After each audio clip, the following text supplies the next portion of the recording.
약관에서 규정하는 검사 외에 다른 방법으로도 심근경색 진단을 받았음을 입증할 수 있는 서류가 있다면 보험금을 지급하겠다라는 것인데요. 이게 말은 그렇지 입증하기가 그리 쉬운 문제는 아닙니다.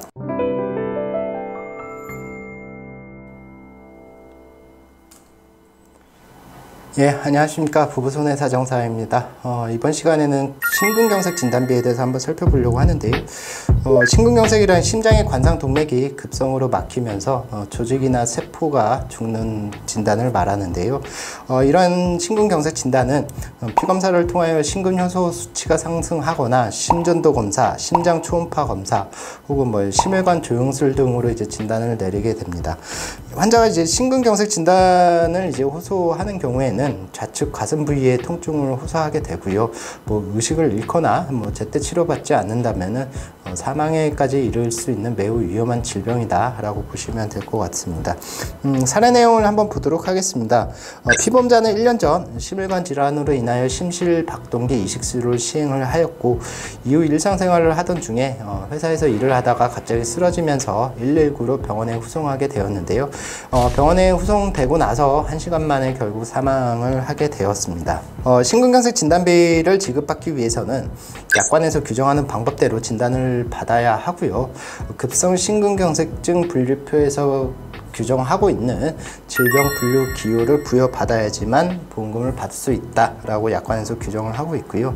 그리고 이러한 진단을 내리기 위해서는 병원에서 심전도, 심장 초음파, 관상동맥 촬영술, 심장 효소 검사 등을 기초로 하여야 한다고 규정하고 있는데, 피보험자가 증상 발현 후 병원에 일찍 방문하여 약관에서 규정한 방법대로 검사를 하고 나서 심근경색 진단을 받았다라면 보험금 받는데 크게 무리가 없습니다. 그런데 이번 사례와 같이 병원에 도착을 하긴 했으나 워낙 급박하게 사망을 하였다면은 병원에서는 우선적으로 환자를 살려야 하기 때문에 심폐소생술 등을 시행을 하게 되고, 약관에서 말하는 그 검사 방법 등을 시행할 틈도 없이 사망하게 되는 경우도 꽤 많이 있다고 보시면 될 것 같습니다. 이처럼 심근경색증의 경우에 사망할 가능성도 매우 높기 때문에 피보험자가 사망하여 상기 검사 방법을 진단의 기초로 할 수 없는 경우에 한하여 피보험자가 급성 심근경색증으로 진단 또는 치료를 받고 있었음을 증명할 수 있는 문서화된 기록 또는 증거를 진단 확정의 기초로 할 수 있다 라고 규정을 하고 있습니다. 즉, 검사를 할 겨를도 없이 피보험자가 사망하는 경우가 매우 많은 심근경색 진단 같은 경우에는 약관에서 규정하는 검사 외에 다른 방법으로도 심근경색 진단을 받았음을 입증할 수 있는 서류가 있다면 보험금을 지급하겠다라는 것인데요. 이게 말은 그렇지 입증하기가 그리 쉬운 문제는 아닙니다. 처음 유가족이 저에게 심근경색 진단비를 받을 수 있는지를 문의를 하였을 때, 저는 병원에서 사망진단서를 받았는지 혹은 시체검안서를 받았는지 질문을 하게 되었는데요. 사망진단서 같은 경우에는 의사가 환자를 직접 관찰을 하고 치료를 하던 중에 사망했을 때 발급되는 서류이고, 시체검안서는 이미 병원에 도착하기 전에 사망한 채로 도착하였을 때 발급되는 서류인데요. 따라서 시체검안서가 발급이 되었다라고 한다면은 의사는 환자에게 어떠한 검사도 하지 아니하였을 것이므로 제대로 된 사망 원인을 파악하기가 매우 어렵습니다. 이러한 경우에는 명확히 심근경색을 나타낼 수 있는 증상이 없다면은 부검을 하지 않는 이상 보험회사로부터 심근경색 진단비를 받기가 매우 어렵다 라고 보시면 될 것 같아요. 유가족은 저희에게 시체검안서가 아닌 사망진단서를 발급받았다라고 했는데요. 일단 그나마 하나의 고비는 넘어갔다라고 볼 수가 있고요. 사망진단서상 사망 원인이 기재가 되어 있었을 텐데, 그 사망 원인이 심근경색증이라고 기재가 되어 있다면 당연하게도 보험금을 받을 수 있게 되는 것이죠.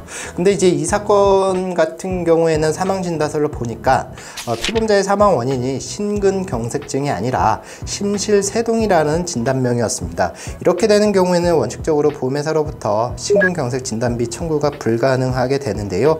약관에서는 급성 심근경색증 분류표에서 구분하고 있는 질병 분류 기호를 부여받아야 한다라고 되어 있고, 이는 여기 사진에 서 있듯이 I21, I22, I23이라는 질병 분류 기호를 나타내고 있는데요.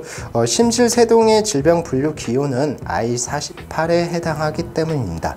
그렇다면 이제 이러한 사망 진단서만으로 보험회사에게 심근경색 진단비를 청구할 수 없게 되는 것이 원칙인데요. 하지만 앞서 살펴봤듯이 피보험자가 사망하여 약관에서 규정하는 방법대로 검사를 하지 못하였을 경우에는 피보험자가 심근경색증으로 진단 또는 치료를 받았다는 사실을 증명할 수 있는 서류가 있으면 보험금을 지급하겠다라고 되어 있었습니다. 사망진단서가 발행이 되었기 때문에 병원에서 뭔가 검사를 했을 것이라 생각을 했고, 다행히 피검사를 하여 이에 대한 기록지를 발급을 받게 되었는데요. 그렇다면 이런 피검사 결과 기록지만 있으면 되느냐? 그건 또 아닙니다.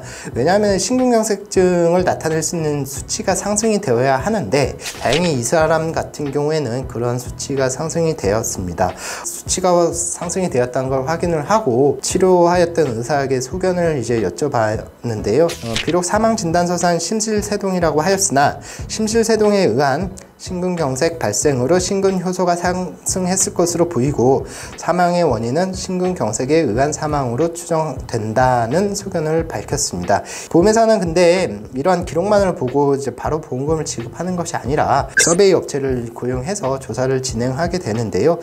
조사 과정에서도 심실세동으로 인한 심근경색증이 발생하였다는 것을 확인을 하였고, 이러한 과정들을 모두 거친 후에야 심근경색 진단비를 발급받을 수 있었습니다. 정리하면은 약관에서 규정한 검사 방법을 기초로 심근경색 진단이 내려져야 한다, 이렇게 이제 보셔야 될 것 같고요. 만일 피보험자가 사망하여 그러한 진단을 내리기 위한 검사를 시행하지 못하였을 경우에는 부검이나 다른 서류들로 심근경색 진단을 받았는지에 대해서 보험회사와 다툴 수 있다, 이 정도로 정리하면 될 듯 합니다. 제가 준비한 심근경색 진단비와 관련한 부분은 여기까지였고요. 시청해 주셔서 감사합니다.